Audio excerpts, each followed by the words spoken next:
তারেক রহমানের জন্য কি দিল্লিতে সব আয়োজন চূড়ান্ত হয়ে গিয়েছিল? রাষ্ট্রপতি ভবনের মহড়ার প্রস্তুতি, বিশেষ সংবর্ধনা, নৈশভোজ, এমনকি অতিথিদের কাছে আমন্ত্রণপত্র কি পৌঁছে গিয়েছিল? আর যদি সেগুলো হয়েই থাকে, তাহলে হঠাৎ সব আয়োজন থমকে গেল কেন?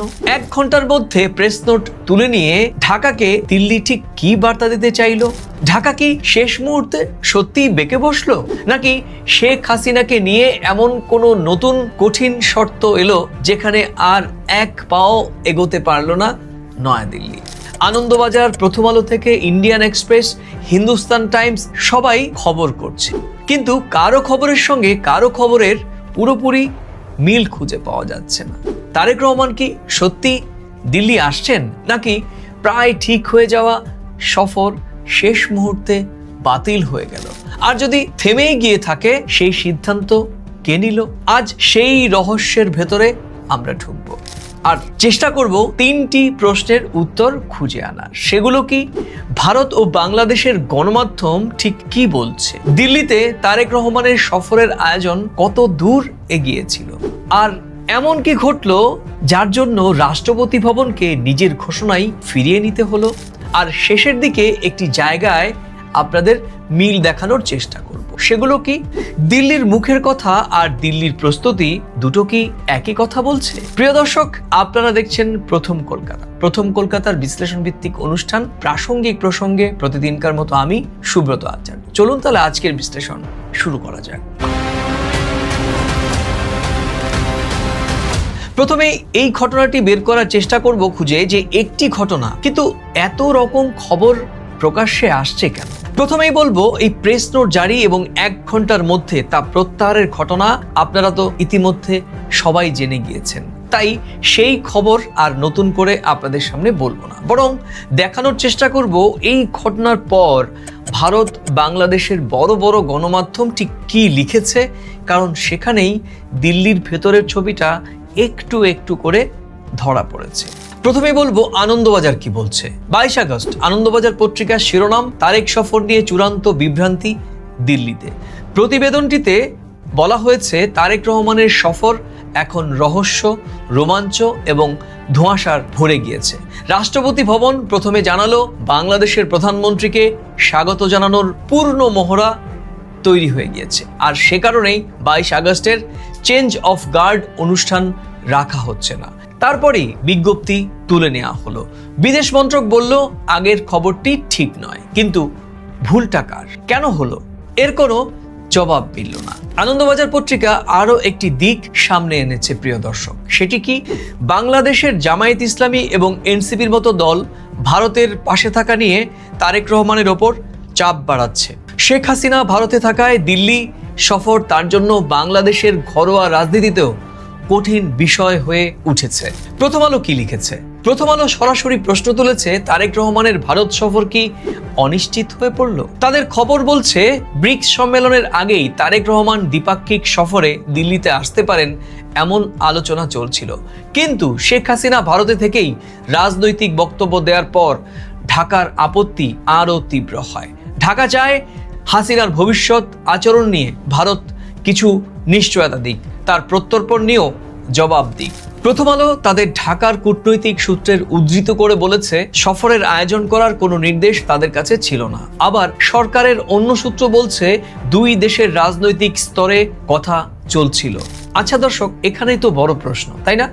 ঢাকার কূটনৈতিক দপ্তর প্রস্তুতির নির্দেশ পেল না, অথচ দিল্লির রাষ্ট্রপতি ভবনে বাংলাদেশের প্রধানমন্ত্রীকে স্বাগত জানানোর মহড়ার প্রেস নোট তৈরি হয়ে গেল। সেটা কিভাবে? এবার দেখব ভারতের জাতীয় গণমাধ্যমে ঠিক কি বলা হচ্ছে। ইন্ডিয়ান এক্সপ্রেস লিখেছে, এই ঘটনায় দিল্লিকে অস্বস্তিতে পড়তে হয়েছে। তাদের খবর অনুযায়ী ভারত প্রথমে 21 আগস্ট সফরের প্রস্তাব করেছিল, পরে 25 পর্যন্ত সময় রাখা হয়েছিল, কিন্তু কোনো দিনেই শেষ সম্মতি ঢাকা থেকে পায়নি নয়াদিল্লি। পত্রিকাটির আরও দাবি, শেখ হাসিনার প্রত্যর্পণ নিয়ে ভারত কি করছে তার পরিষ্কার জবাব চাইছে ঢাকা। হিন্দুস্তান টাইমসের খবর আরও চমক। সেটা কি? পত্রিকাটি বলছে, 23 এবং 24 আগস্ট তারেক রহমানের সফর ধরে প্রস্তুতি শুরু করেছিল দিল্লি। রাষ্ট্রপতি ভবনের আনুষ্ঠানিক সংবর্ধনা এবং নৈশভোজের আয়োজনও হচ্ছিল। পরদিন সরকারি বৈঠকের কথা হচ্ছিল চূড়ান্ত। এমনকি নৈশভোজের আমন্ত্রণপত্র পাঠিয়ে তা ফিরিয়ে নেওয়া হয়েছে বলেও দাবি করছে হিন্দুস্তান টাইমস পত্রিকাটি। যদিও এখানে বলে রাখা ভালো প্রিয় দর্শক, এই আমন্ত্রণপত্রের বিষয়টি এখনো সরকারিভাবে স্বীকার করা হয়নি, ফলে আমরা নিজেরাও স্বাধীনভাবে এই তথ্য যাচাই করতে পারিনি। হিন্দুস্তান টাইমসের সঙ্গে আরও একটি প্রভাবশালী ইংরেজি দৈনিক টাইমস অফ ইন্ডিয়া, তারা বলছে এখনই সফর হচ্ছে না, তবে সেপ্টেম্বরের গোড়ায় নতুন করে দিন ঠিক হতে পারে। আর রয়টার্স বলছে তারেক রহমানের প্রেস সচিব AAM সালেহ বলেছেন সফরের সিদ্ধান্ত এখনো চূড়ান্ত হয়নি। শেখ হাসিনা এবং অন্য পলাতক অভিযুক্তদের ফেরানো নিয়ে ভারতের জবাবের অপেক্ষায় রয়েছে ঢাকা। এর আগে আমরা কি বলেছিলাম প্রিয় দর্শক, এই জটিলতা নিয়ে প্রথম কলকাতা ধারাবাহিকভাবে খবর বিশ্লেষণ করে আসছে। আজ থেকে 11 দিন আগে প্রাসঙ্গিক প্রসঙ্গে আমার একটা বিষয় ছিল, ঢাকার কৌশলে কি ধাক্কা খেলো দিল্লি? আগে হাসিনা হাদি ইস্যুতে পদক্ষেপ, তারপর তারেকের ভারত সফর। এরপর আমরা প্রশ্ন তুলেছিলাম, তারেক রহমান দিল্লি না এলে নরেন্দ্র মোদীর মুখ রক্ষা হবে তো? শেখ হাসিনা ইস্যুতে চাপে ঢাকা।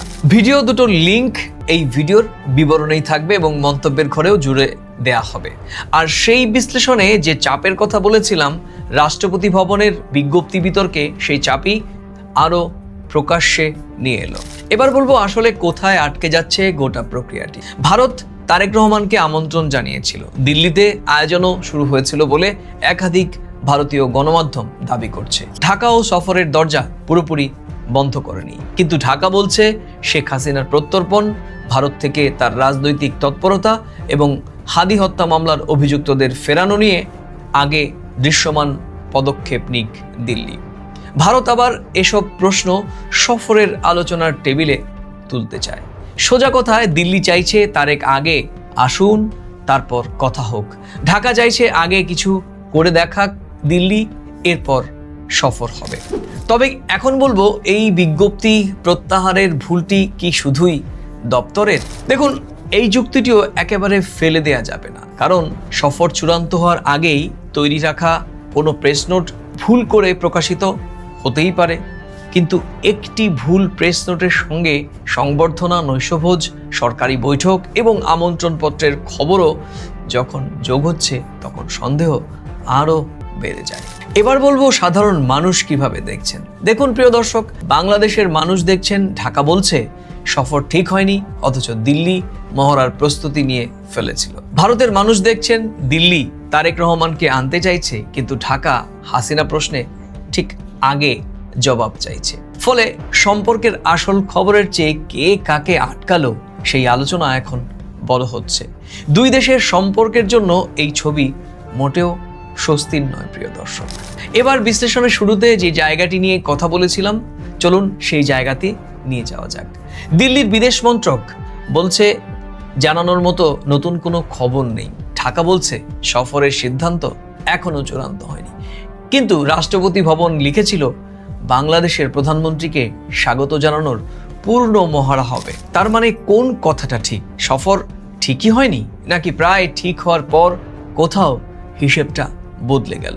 আর এই প্রশ্নের সরকারি উত্তর এখনো কারোর কাছে জানা নেই। তবে ভারত ও বাংলাদেশের গণমাধ্যমের খবর একটি কথাই দাবি করে বলছে, আয়োজন শুরু হয়েছিল, কিন্তু শেষ কথা বলা হয়নি এখনো। তাহলে কি দাঁড়ালো ছবিটা? তারেক রহমানের ভারত সফরের দরজা এখনো পুরোপুরি বন্ধ হয়ে গেছে, সেই দাবিও করা যাচ্ছে না।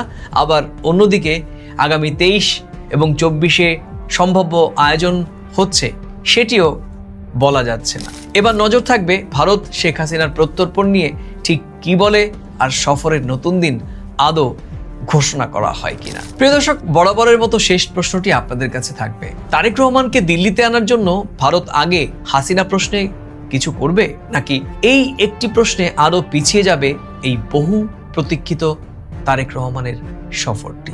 আজ এ পর্যন্তই। আবার দেখা হবে নতুন কোনো প্রাসঙ্গিক প্রসঙ্গের বিষয় নিয়ে।